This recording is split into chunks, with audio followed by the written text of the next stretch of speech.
Chapter 1, Whispered Secrets. I'm one of you. Startled, having thought I'd found a rare moment of solitude on Canada's Parliament Hill, I spun around to find the source of the whispering voice behind me. There in the previously bustling location of the 2010 March for Life stood a young man. Nothing about him stood out. He appeared safe, so I wasn't alarmed. His words, however, puzzled me. Did he know who I was? Had he been there earlier that day when I told my story to the huge crowd that gathered before the march began? And what did he mean by, "I'm one of you"? Perhaps he'd seen my knees buckle in grief as I marched past one of the abortion clinics operated by the infamous Canadian abortionist, Dr. Henry Morgentaler.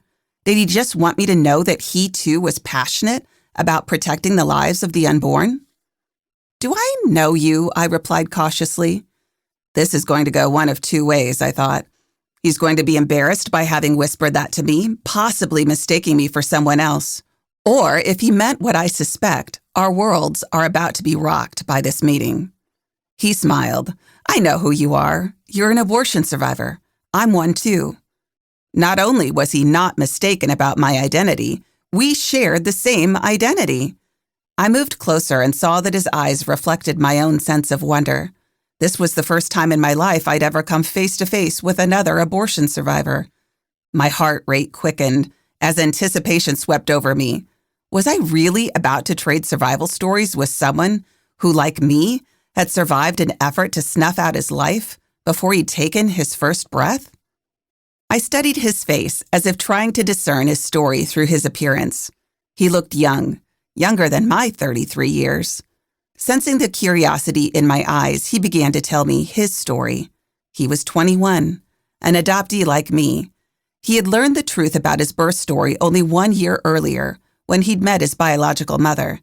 He turned around to show me the back of his head, which was visibly flattened from what he was told was an injury sustained during the attempted abortion.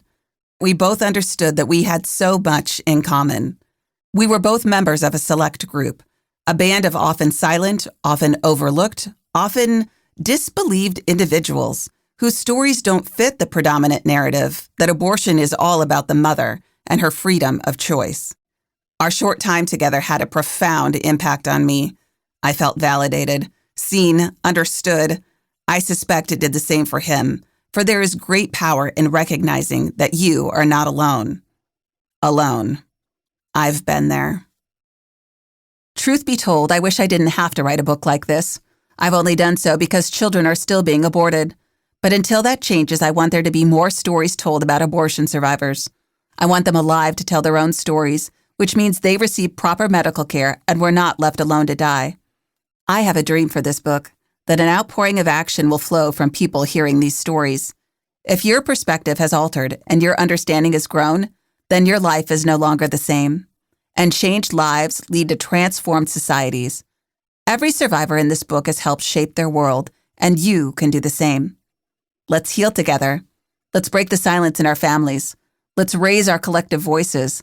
Let's not hesitate to confront media outlets that bury or even ignore stories about survivors, about post-abortive women and men, or about medical professionals and clinic workers who have seen the truth about abortion, all of whom threaten the predominant media narrative. Finally, let's hold our legislators accountable for their actions, making sure to thank and encourage those who support and respect life. It's time to do away with secrets. In their place, it is time to have difficult conversations about past choices and painful experiences. Supporting abortion survivors and their families begins with understanding the circumstances that drive birth mothers to consider abortion. Demonstrating love and compassion for everyone involved is another important step. Take what you've learned from this book and apply it to your thoughts, your conversations, and most importantly, your interactions with others. How different would our culture look if the truth were told, if survivors were acknowledged and supported instead of discredited and ridiculed? How different would our world look if we acknowledged the impact of abortion and our need for healing? How different would our society look if we spoke of abortion openly and respectfully, not in hushed whispers or angry arguments? Together, our voices will be amplified. I hope you will add your voice to those you hear about in this book.